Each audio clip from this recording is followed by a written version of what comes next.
Alam mo ba, alam mo ba, alam mo ba, alam mo ba, alam mo ba, alam mo ba? Alam mo ba, alam mo ba, alam mo ba, alam mo ba, alam mo ba, alam mo ba? Alam mo ba, alam mo ba, alam mo ba, alam mo ba, alam mo ba, alam mo ba? Alam mo ba, alam mo ba, alam mo ba? Magandang araw, kamusta po kayo? Ako po si Darna, ang host at creator ng Buhay Tuklas. Samahan niyo po ako sa mga pagtuklas at pagpapakilala at dagdag kaalaman para sa inyong mga manunood ng YouTube video. Nais kong makapagbigay ng saya at konting kaalaman sa inyo bilang isang tagalikha. Halina't samahan niyo ako sa isa na namang pagtuklas at pagpapakilala at ating alamin ang pinagmulan. Eliseo, Eli, Fernando Soriano, pagbigkas sa Tagalog, L.I. Soriano, ika-4 ng Abril taong 1947 hanggang ika-10 ng Pebrero taong 2021, ay isang Pilipinong mangangaral at televangelist.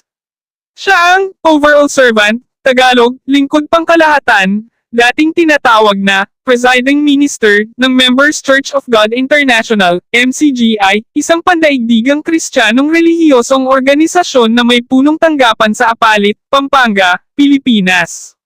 Siya ang pangunahing host ng programa sa radyo at telebisyon na Ang Dating Daan, English, The Old Path, Portuguese, O Caminho Antigo, Spanish, El Camino Antiguo, na itinuturing na pinakamatagal na programang panrelihiyon sa Pilipinas. Nakilala si Soriano sa kanyang signature method ng Bible expositions. Ito ay isang live na symposium sa Biblia kung saan ang mga bisita ay nagkakaroon ng pagkakataong magtanong ng personal o sa pamamagitan ng live na video streaming o mga tawag sa telepono. Nakilala rin siya sa tuwirang pangangaral ng pinaniniwalaan nilang mga pagkakamali sa doktrina ng iba't ibang lokal at internasyonal na mga relihiyosong grupo. Nagkaroon din siya ng maraming debate sa relihiyon sa iba't ibang mga ministro at pastor ng simbahan. Ang isang insidente nang gumamit siya ng mapanirang salita sa kanyang palabas sa telebisyon ay nagdulot ng 3 buwang pagkakasuspinde ng programa sa isang kaso na napunta sa Korte Suprema ng Pilipinas. Namatay si Soriano noong ika-10 ng Pebrero taong 2021 sa Santa Catarina, Brazil sa edad na 73. Ang Members Church of God International ay naglabas ng isang pahayag sa parehong araw na nag-aanunsyo sa kanyang pagkamatay, ngunit hindi sinabi ang kanyang sanhi ng kamatayan. Ang tribute para kay Brother Eli Soriano in Philippine History. Ang mga nagmahal sa bayan at kumilala sa pag-iral ng Diyos na manlilikha. Ang pag-iral ng ating budi o konsyensya ay pagpapatunay ng pag-iral ng Diyos. Umiral tayo dahil sa pagmamahal ng Diyos na laging naghihintay sa atin upang kilalanin siya. Ang sabi ni Brother Eli Soriano, una, mahalin ang Diyos at ang iyong dangal ng higit kaysa anuman, ang Diyos bilang bukal ng lahat ng katotohanan, ng lahat ng katarungan at ng lahat ng buhay, ang dangal, dahil ito ang kaisa-isang lakas na nag-oobliga sa iyong maging matapat, makatarungan, at masikap.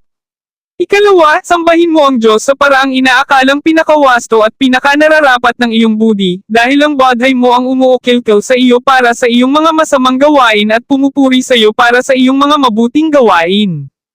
Ika-4, mahalin mo ang iyong bayan pagkatapos ng Diyos at ng iyong dangal, at higit kaysa pag-ibig mo sa sarili. Apolinario Mabini, El Verdadero, Decalogo.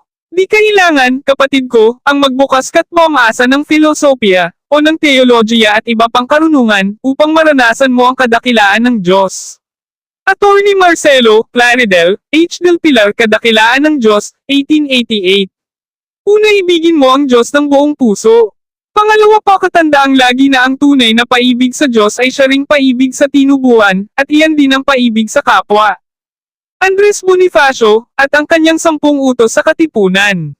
Matatag ang aking paniniwala na ang pag-iral ng manlilikha higit sa pananampalataya, pangangatwiran, at pangangailangan. Dr. Jose Rizal, sulat para kay Pablo Patels. Bago ka maniwala sa mga ideolohiya na nagmamahal sa bayan, suriin mo muna kung kumikilala sa pag-iral ng Diyos ang iyong mga sinusundan, alamin mo muna kung kanino nakahanay ang konseptong politikal na iyong niyayakap, sapagkat ang mga totoong nagmahal sa bayan, kahit gaano kahirap ang kanilang pakikibaka para sa bayan, gaano man kasama ang pamahalaan na kanilang kinabibilangan, hindi sila bumitaw at humiwalay sa paniniwala sa pag-iral ng Diyos na may likha. Mag-subscribe sa aming channel para sa higit pang nakakangganyo na makasaysayang nilalaman at tiyaking pindutin ang notification bell upang hindi makaligtaan ang isang update. I-like, ibahagi, at iwanan ang iyong mga saloobin sa seksyon ng mga komento sa ibaba. Salamat sa pagsama sa amin sa nakakapagpapaliwanag na paglalakbay na ito. Hanggang dito na lang mga katuklas ko at umaasa po ako na napasaya ko kayo at nakapagbigay ako ng konting kaalaman. Kung nagustuhan po ninyo ang content, inaanyayahan ko po kayo na mag-subscribe at hit the notification bell para sa mga bagong video na aking ilalabas at paki-like na rin po ang video bilang tulong at pagsuporta sa Buhay Tuklas. Maraming salamat po and God bless. Alam mo ba, alam mo ba, alam mo ba, alam mo ba, alam mo ba, alam mo ba? Alam mo ba, alam mo ba, alam mo ba, alam mo ba, alam mo ba, alam mo ba? Alam mo ba, alam mo ba, alam mo ba, alam mo ba, alam mo ba, alam mo ba? Alam mo ba, alam mo ba, alam mo ba?